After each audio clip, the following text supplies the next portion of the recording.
Welcome to our C# Programming for Beginners course. Whether you're completely new to programming or looking to expand your skills, this course is designed to guide you through the fundamentals and beyond. The course is structured into several modules, each focusing on key aspects of C# programming. Module 1, set up your environment and get familiar with Visual Studio. Module 2, start programming with basic syntax and structure. Module 3, explore data types and variables. Module 4, working with strings and more. Module 5, use flow controls with if statements, loops, and other control structures. Module 6, using functions and methods to write reusable code. Module 7, learn object-oriented programming with classes, objects, and more. Module 8, handling and debugging errors. Module 9, file I/O. Along the way, you will also learn some finer tricks of the trade to make writing C# code easier. Make sure to code along with the tutorials. Practice is key. Try out different things and experiment with the code. It's a great way to learn. Regular practice will help reinforce what you learn. Let's get started and happy learning. In this module, we'll look at flow controls. Flow controls is what gives power to your programs. It allows your code to make decisions or branch off to different code based on conditions. It also lets you repeat blocks of code based on conditions. We'll start with the if statement, then look at how comparison operators are used to build conditions. We introduce the bool data type and how it's used with logical operators to allow your code to make logical decisions. We'll demonstrate the switch statement and then look at the three loop statements: the for loop, the while loop, and the do while loop. We'll create a new project in our solution and set it as the startup project. If you prefer, you can continue on an existing project or create a new solution. Please refer back to Module 1 for the detailed steps on how to create a project.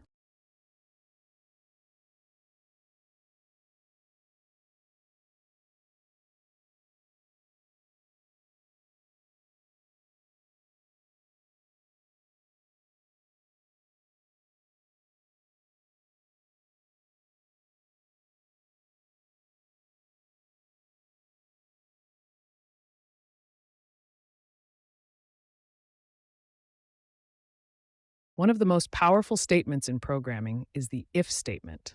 It allows your program to make a decision based on a condition. This allows your program to decide to execute or not execute some code. Here we check if the age variable's value is greater than 20.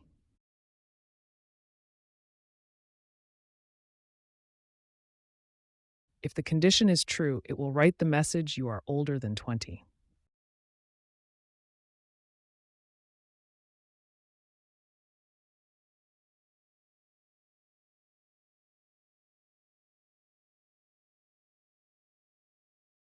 Optionally, you can also add the else part to the if statement. This says if the condition is false, then write the message you are younger than 21.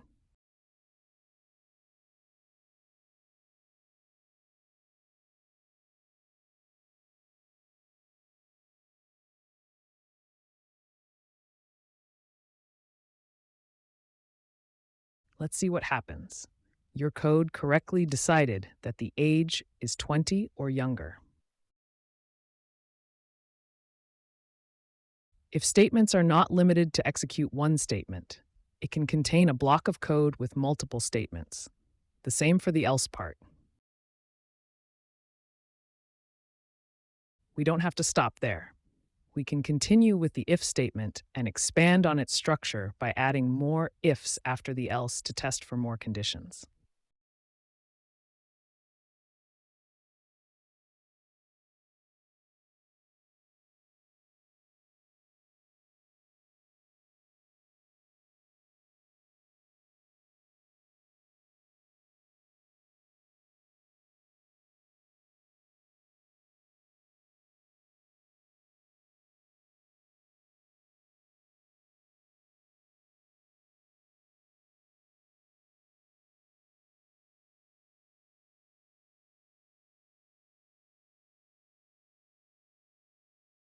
Now we see the code digging down into the if statement until it finds a condition that is true. Let's add one last if condition to the structure.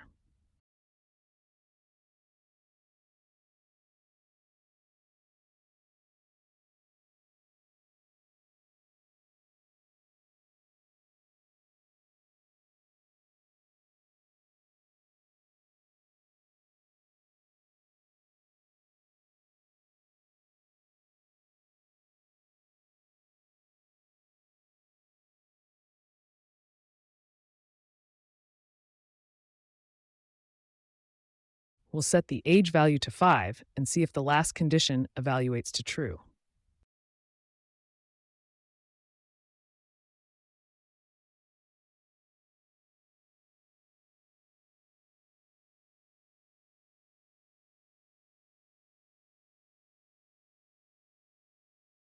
Your program ignored all the false conditions until it found a condition that's true.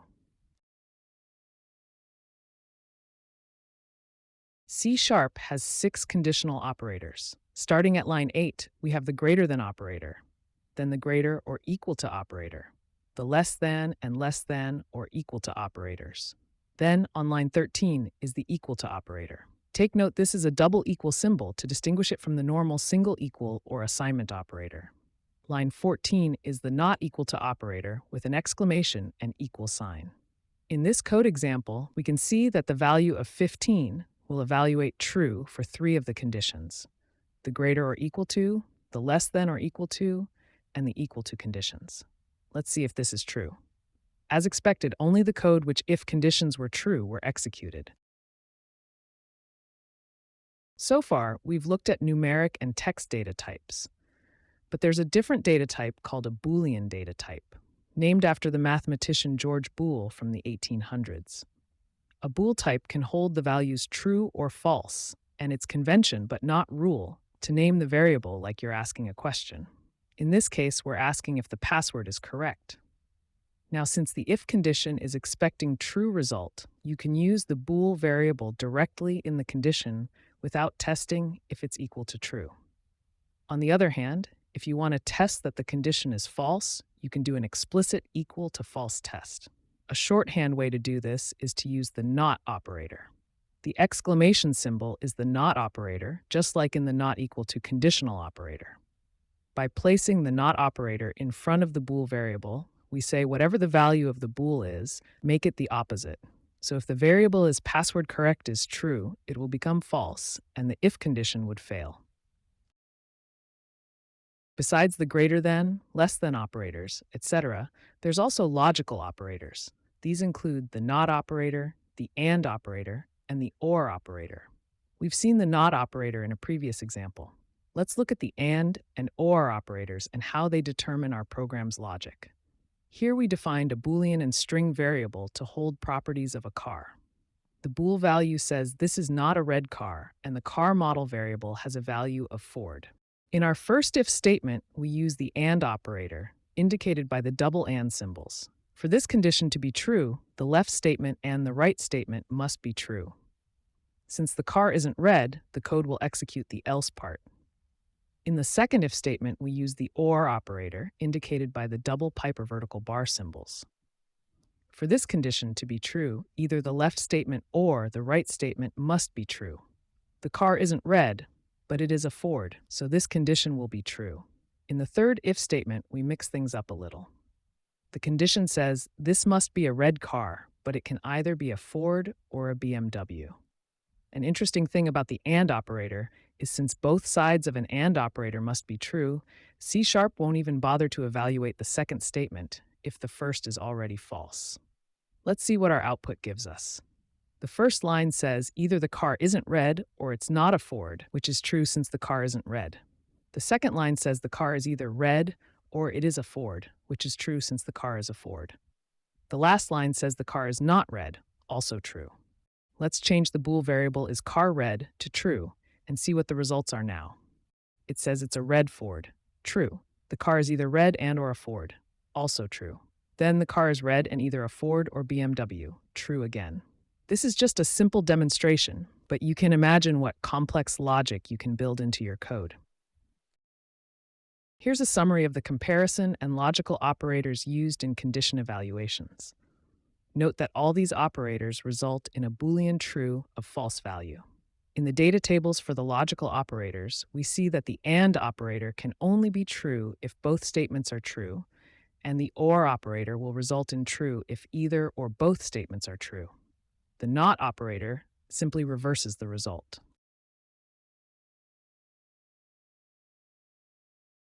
There's another special conditional operator in C# called the ternary operator. Take this example where we have a condition with a true and an else result. We can simplify this statement with the ternary operator. Typically, the ternary operator is used when quickly assigning a value to a variable based on a condition. Here in line 12, we first specify the condition followed by a question mark. Then, if the condition is true, assign the first value to the output variable. Else, indicated by a colon, assign the second value to output. Let's look at another flow control statement that allows your code to make decisions. Take this if-else-if structure. Here, the if statement checks the value of the variable choice and outputs the relevant string. If none of the if statements evaluate true, then the message, "Please choose A, B, or C," is displayed. In a scenario like this where you're evaluating a single value, C# provides a more eloquent statement, the switch statement. The switch statement starts with the switch keyword, followed by the variable you want to evaluate in parentheses. In the code block underneath the switch keyword, we specify each case for the value of the choice variable. We use the keyword case, followed by a possible value and a colon. After the colon, we write all the code that must be executed when the variable's value is equal to the case value. The last line in the case is the break statement. This tells C# that you're done with the switch statement, and it can break out of it and continue on to the next code, which in this case would be from line 29. A special case exists, the default case. This is optional if you want to execute code when all the other cases failed. It should always be the last case in the switch statement. Our variable contains the character B. Let's run this and see if our switch statement works. What happens if we remove the break statement from a case? We first changed our variable's value to A to demonstrate the effect. When the switch statement reaches case A, there is no break statement, so it falls through, executing any code it encounters until it reaches a break statement. Here, it means the variable either contains A or B.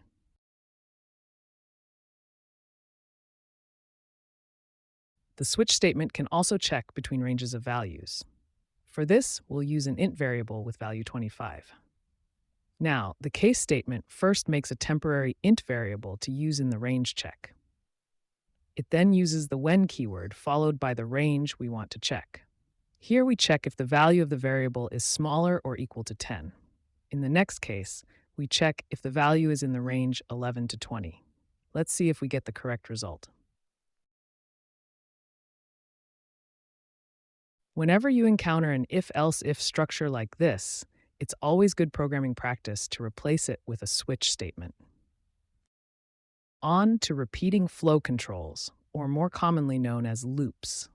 A loop will repeat a block of code until a condition is met. Probably the most used loop control is the for loop. It will repeat itself a specific number of times. It starts with the for keyword, then in parentheses it takes 3 statements. Notice the semicolon behind them. These are statements just like any other C# statement. The first statement tells the for loop where to start counting. Here we create a temporary int variable called I and assign it the value 1. The count will start at 1.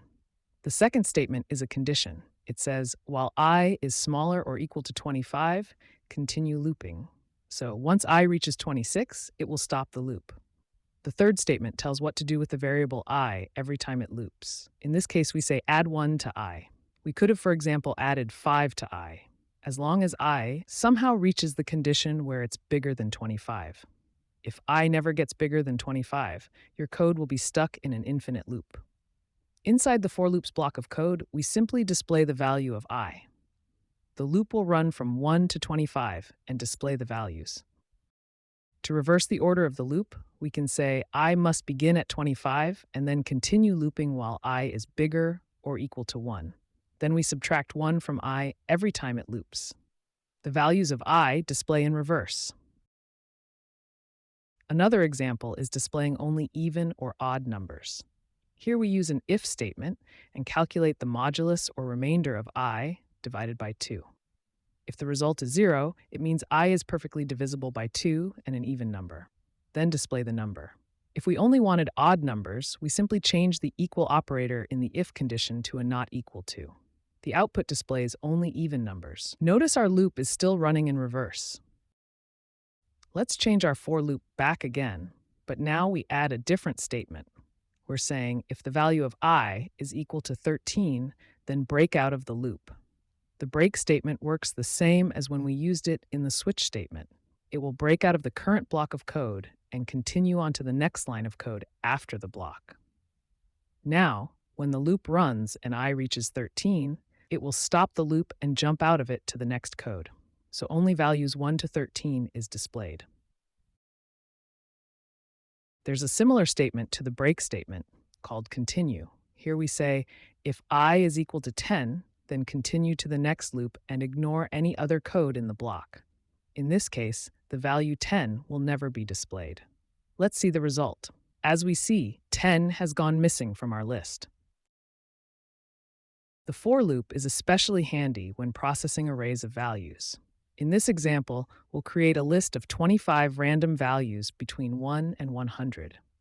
First, we define our array of 25 numbers. Then we need the random object. This object deals with generating all sorts of random numbers, but it doesn't exist yet, so we need to create an instance of it. We'll talk more about these terms when we learn about objects in the module on object-oriented programming. For now, simply think we created the random object so we can work with it. In the first for loop, we start at 0, since array indexes start at 0, and loop while I is smaller than the length of the numbers array. The length property will return 25, but we know the index value only runs up to 24, so we set the loop condition to less than the actual array length. Then, for each index in the number array, which will be I, we use the random object to generate the next integer value from 1 and smaller than 101. The second loop runs through the array again and displays each value. We could have done this in the first for loop, but placed it here for demonstration. Notice we add 1 to I in the right line so that the first number will display as 1 and not 0. Our output displays 25 random numbers. The final two loop controls we'll look at is the while and the do while loops.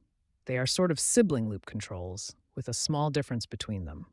But first, the while loop. In this example, we will prompt the user for a password or enter X to quit. The user input is stored in a string, and we make it uppercase for easier comparison. The while loop starts with the while keyword and will continue to loop until the condition in parentheses are false. Here it says, while the user input is not equal to secret and it's not an X, continue looping through the next block of code. In the block, we let the user know the password was incorrect and prompt the user to enter the password again. Until the user enters the word secret or X, the while loop will continue. Once the while loop's condition is false, it jumps out of the loop, evaluates the user's last input, and displays the appropriate message. Let's run the app. We enter some wrong passwords and then an X to quit. We'll run the app again, but this time we finally enter the correct password and the message access granted is displayed. Now let's look at the while loop's cousin, the do while loop. The only difference with the do while loop is that it will execute the block of code at least once before testing the condition. Here we get the user's input. If the password is incorrect, it displays a message. It will continue looping while the password is incorrect and the user didn't enter an X. The result is the same as the while loop example. Thank you for watching this module of the C# Beginners tutorial. We hope it was informative and educational. Should any of the concepts not be fully clear, please go back to the relevant section and watch it again. To continue on the course, check out the links below in the description for the next module. Remember to click the like button and subscribe to our channel to stay up to date with the latest new content at Learn with James.